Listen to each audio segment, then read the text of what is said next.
Hello guys, तो हम इस वीडियो में डिस्कस करने जा रहे हैं ऑनलाइन क्लास के बारे में। ठीक है, क्योंकि इस टाइम पे आप जानते ही हो कि ऑनलाइन क्लास कितने इम्पोर्टेंट है। इसमें क्या होता है कि अगर ऑनलाइन क्लास सही नहीं है तो आपको अच्छा रिजल्ट नहीं मिलता। आप जो एग्जाम की प्रिपरेशन कर रहे हो वो क्रैक नहीं हो पाती, आपका टाइम वेस्ट होता है, साथ में आपका मोटिवेशन जो है वो डाउन होता है, और साथ में आपको लगता है कि यार आप ही प्रॉब्लम हो। ठीक, जबकि प्रॉब्लम क्या होती है? क्लास प्रॉब्लम होती है। आप सही होते हो, आपको अपने ऊपर सेल्फ डाउट होने लग जाता है, आप इधर-उधर डिस्ट्रैक्ट होते हो, आप पबजी खेलते हो या फिर दूसरे गेम्स पे जाते हो, कुछ भी करते हो, आप पढ़ाई से दूर भागने लग जाते हो, सिर्फ़ और सिर्फ़ ऑनलाइन क्लास की गलती के चलते। तो उसी चीज़ को आज हम इस वीडियो में डिस्कस करने वाले हैं, ओके? तो देखो, इसमें पहला पॉइंट जो है वो है क्या? Like a reading. इसमें क्या होता है कि जो टीचर है या फिर जो भी आपको ऑनलाइन क्लास में दे रहा है, ठीक? तो वो क्या करता है कि वो सिंपल सी एक बुक ओपन कर ली या फिर पीपीटी रख ली या फिर पीडीएफ, और वो उसको रीड करने लग जाता है एक स्टोरी के जैसे। जैसे स्टोरी नहीं होती कि एक राजा था, एक रानी थी, दोनों मिले फिर मर गए। मतलब इस टाइप से वो रीड करता है। उसकी वॉइस होती है वो कांस्टेंट होती है, वो उसमें चेंज नहीं करता, और वो कोई भी पॉइंट को एक्सप्लेन नहीं करता है। मतलब कि जो भी डेफिनेशन आई या फिर कुछ भी पॉइंट आया तो उसमें जो भी इम्पोर्टेंट है वो उसको अलग से एक्सप्लेन करना चाहिए। बट वो सिर्फ एक स्टोरी टाइप से टेल करके ख़त्म कर देता है काम। ठीक, तो ये चीज़ नहीं होनी चाहिए। वो पॉइंट्स को एक्सप्लेन करना चाहिए टीचर को, ठीक है? और उसके बाद क्या है कि जो उसमें क्वेश्चंस आ रहा है या इम्पोर्टेंट पॉइंट्स है उसको रिलेट करना चाहिए उससे। जैसे प्रीवियस ईयर के क्वेश्चंस हो गए उनसे रिलेट करे, या फिर वो बताए कि ये टॉपिक इम्पोर्टेंट है, क्यों इम्पोर्टेंट है कि ये इस क्वेश्चन में आएगा, मतलब इस पेपर पे आया था या फिर आ सकता है, इस टाइप से उसको रिलेट करना चाहिए, ओके? फिर जो सेकंड पॉइंट है वो क्या है कि वॉइस पर स्लाइड रेशियो। इसका मतलब मैं आपको समझाऊं कि मान लो कि 60 मिनट की क्लास है और उसने 12 स्लाइड शो करी, तो उसका जो रेशियो आ रहा है वो 5 आ रहा है, मतलब कि 5 मिनट पर स्लाइड, ओके? तो स्लाइड क्या होती है? जैसे आप यहाँ पे देख रहे हो सेकंड पॉइंट, तो ये हो गई एक स्लाइड। जो इससे पहले थी वो थी पॉइंट 1, तो वो था एक और स्लाइड, ठीक है? तो अभी तक में आपने इसमें 3 स्लाइड देखी है हमारी वीडियो पे, तो ये होती है स्लाइड। तो इसका इफ़ेक्ट क्या पड़ता है वो समझाता हूँ मैं आपको। तो देखो, जो आपका ब्रेन है ना, अगर आप सिर्फ़ वॉइस दे रहे हो ब्रेन को, तो वो उसको याद करेगा, ठीक? इमेज दे रहे हैं तो भी याद करेगा। बट अगर समझो कि अगर वॉइस और इमेज दोनों चीज़ें आप बराबर से अच्छे तरीके से उसको दे रहे हो ब्रेन को, तो वो चीज़ों को समझेगा और उसको अच्छे से याद करेगा। इसमें फ़ायदा क्या होता है कि देखो, जैसे अगर टीचर ने एक पेज बनाया, एक स्लाइड आपको सामने रख दी, उसमें 10 पॉइंट थे और उसने सिर्फ़ उन्हीं पॉइंट को वहीं पे बोल-बोल के आपको बता दिया उसने, ठीक? तो आपको सिर्फ़ उसकी वॉइस याद रहेगी। बट अगर उसने 10 पॉइंट के अलग-अलग स्लाइड्स बनाए हैं और वो हर स्लाइड में आपको एक-एक पॉइंट समझा रहा है, तो आपको वॉइस के साथ में प्लस एक इमेज दिख रही है, तो इससे आपके ब्रेन को याद करने में बहुत आसानी होती है। तो ये चीज़ का आपको ध्यान रखना चाहिए। देखो, इस रेशियो का कोई मतलब ऐसा रूल नहीं है कि 5 होना चाहिए या कम होना चाहिए, ज़्यादा होना चाहिए। ये आपके टॉपिक पे ऊपर डिपेंड करता है कि भाई जो आपका टॉपिक है वो कवर हो रहा है उतने स्लाइड्स के अंदर, जितने टाइम पे मतलब स्लाइड चल रही हैं उनमें हो रहा है कि नहीं हो रहा है। ये सिंपल सा रूल हो इसका। ठीक, इसके बाद अपन आते हैं थर्ड पॉइंट पे। थर्ड पॉइंट क्या है कि अटेंशन। तो देखो, अटेंशन, आपकी अटेंशन उसके लेक्चर पे टीचर के कितनी है, ये 2 चीज़ों पे डिपेंड करती है। एक तो टीचर पे भी डिपेंड करती है और दूसरी आपके ऊपर डिपेंड करती है। तो इस वीडियो में हम बात कर रहे हैं कि टीचर की अटेंशन के बारे में। टीचर कैसे आपकी अटेंशन को ग्रैब करेगा? तो वो क्या कर सकता है? जैसे बीच में छोटी-सी स्टोरी सुना दे या फिर आपको मोटिवेशनल स्टोरी कुछ सुनाए या कुछ भी एक्स्ट्रा चीज़ें करवाए आपसे। मतलब थोड़े टाइम्स के लिए। ऐसा नहीं है कि 1 घंटे की क्लास है तो वो आपको आधे-आधे घंटे स्टोरी सुना रहा है। नहीं, ये गलत है। 1 घंटे की क्लास है तो ठीक है, 2 मिनट 5 मिनट उसने आपको मोटिवेट किया बीच में, वो सही चीज़ है। उससे आपकी अटेंशन उसकी क्लास में या फिर वीडियो में बनी रहती है, ठीक? और देखो, इसमें भी वही पॉइंट है कि भाई वो रीडिंग नहीं करनी चाहिए उसको, कि बुक खोल के बस रीड करे जा रहा है, ऐसा नहीं होना चाहिए, ठीक है?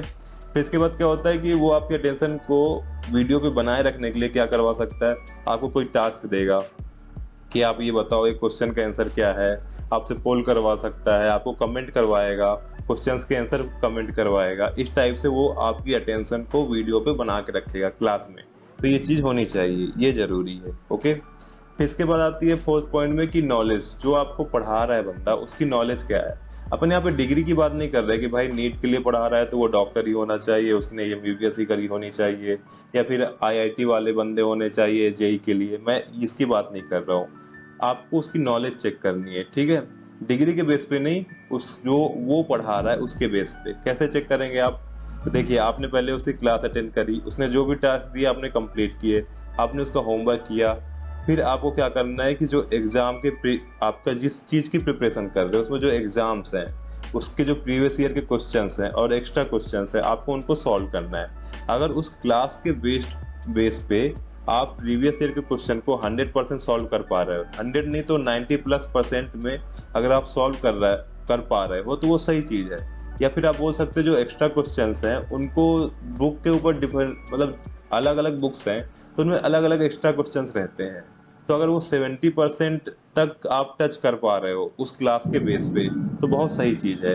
अगर वो 50 प्लस भी है तो भी सही है, मतलब कि बंदे को नॉलेज है, वो आपको सही चीज़ें पढ़ा रहा है, आप सही डायरेक्शन में जा रहे हो। ठीक है? इसके बाद आता है 5th पॉइंट, टेस्ट। क्या आपकी जो इंस्टीट्यूट है ऑनलाइन वाली या फिर जो भी टीचर है, वो आपका टेस्ट ले रहा है? और टेस्ट ले रहा है तो कब ले रहा है? देखो, कुछ जगह होते हैं डेली टेस्ट होते हैं, वीकली होते हैं, 15 डेज़ में, 21 डेज़, 30 डेज़, अलग-अलग टाइप से चलता है। तो ठीक है, अगर इस तरह के टेस्ट हो रहे हैं तो बहुत अच्छी बात है, ऐसा होना चाहिए। लेकिन मान लो अगर वो लोग टेस्ट ले ही नहीं रहे और अगर ले भी रहे हैं तो 1 महीने के बाद, 3 मंथ में, 6 मंथ में, 9 मंथ में, 12 मंथ में, तो ये गलत है, ये नहीं होना चाहिए। ठीक है? 1 मंथ के आस-पास में आपका 1 टेस्ट कम से कम होना चाहिए। ठीक? और टेस्ट के बाद जैसे गाइस कि वो आपको आंसर्स दे रहे हैं या नहीं दे रहे हैं। आपने जो टेस्ट दिया उसका रिजल्ट आया, उसमें जो आंसर्स थे वो आपको मिल रहे हैं साथ में कैलकुलेशन के साथ में, पूरा एक्सप्लेनेशन आपको मिल रहा है या नहीं मिल रहा है, ये चीज़ इम्पोर्टेंट है।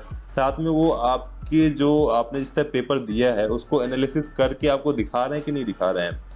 जैसे कि उसमें होता है क्या, ईजी, मीडियम, हार्ड टाइप के क्वेश्चन, तो आपको पता चलता है कि भाई आपने कौन से क्वेश्चन में मिस्टेक करी है। हार्ड टाइप के क्वेश्चन गलत कर रहे हो या फिर ईजी वाले गलत कर क्यों बैठे हो आपने, ठीक है? या फिर जो आपकी मिस्टेक है वो सिली मिस्टेक्स थी कि कॉन्सेप्ट आपने गलत पढ़ रखे हैं, उसके बेस पे अपन क्वेश्चन गलत कर रहे हो, या फिर आपने रीडिंग गलत करी है। इस टाइप के जो एनालिसिस है ना, वो आपके नंबर को इंक्रीज कर सकते हैं, तो ये भी होना ज़रूरी है। ओके? फिर इसके बाद जो 6 पॉइंट है वो क्या है कि डाउट या फिर क्वेश्चंस। तो इसमें सिंपल सा है कि भाई आप सामने वाले बंदे से जो आपको पढ़ा रहा है जो टीचर, ठीक है, आप उनसे क्वेश्चन पूछ पा रहे हो या नहीं पूछ पा रहे हो, और आपको उसके आंसर मिल रहे हैं या नहीं मिल रहे हैं। मतलब यहाँ पे ज़रूरी नहीं है कि वो सेम ही टीचर होना चाहिए, आपको बस आपके क्वेश्चंस के या डाउट के आंसर मिलने चाहिए, या फिर उसकी टीम आंसर दे रही है या फिर वो टीचर खुद ही आंसर आपको दे रहा है। ठीक, चाहे वो ईमेल के थ्रू दे, चाहे वो कमेंट के थ्रू दे, चाहे कॉल के थ्रू दे, कैसे भी दे, बस आपके डाउट वहाँ पे क्लियर उसको करने चाहिए, बस ये पॉइंट है। और इसके बाद आते हैं अपन 7th पॉइंट, इक्वलिटी। यहाँ पे क्या होता है कि देखो, जो टीचर है वो सभी बच्चों पे सेम फोकस रख रहा है कि नहीं रख रहा है, वो सिर्फ टॉपर्स पे ध्यान दे रहा है, या फिर मतलब कि जो बच्चे डाउनग्रेड कर रहा है बच्चों को, कैसे, जिनसे क्वेश्चन नहीं आ रहे हैं उनका मजाक उड़ा रहा है कि यार तुम तो गधे हो, तुमसे तो कुछ आता ही नहीं है, इस तरह करके उनको और डीमोटिवेट कर रहा है। या फिर जो टॉपर से सिर्फ उन्हीं उन्हीं से क्वेश्चन पूछे जा रहा है, तो ये चीज़ नहीं होनी चाहिए। उसको पूरा फोकस सभी बच्चों पे होना चाहिए, ठीक है ना, वो सभी पे उसको ध्यान देना चाहिए, ये चीज़ इंपॉर्टेंट है। ओके? फिर इसके बाद आता है लास्ट पॉइंट कि भाई क्लास में नोट्स, क्या वो जो क्लास चल रही है उसके नोट्स आपको मिल रहे हैं? मतलब कि पीडीएफ के थ्रू भी मिले तो भी सही है, ऑनलाइन, ऑफलाइन या बुक्स के थ्रू कैसे भी मिले, पर नोट्स मिलने चाहिए। ठीक? आप यहाँ पे सेल्फ नोट भी बना सकते हो, जो कि अच्छी चीज़ है, आपको बनाना चाहिए, लेकिन बहुत कम बनाना चाहिए, बहुत ज़्यादा नहीं। ठीक?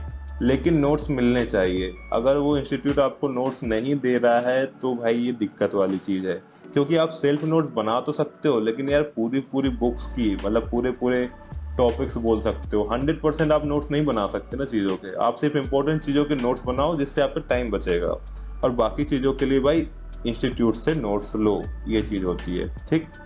तो ये थे 8 पॉइंट। अब अपन को पूरा एक बार में देख लेते हैं।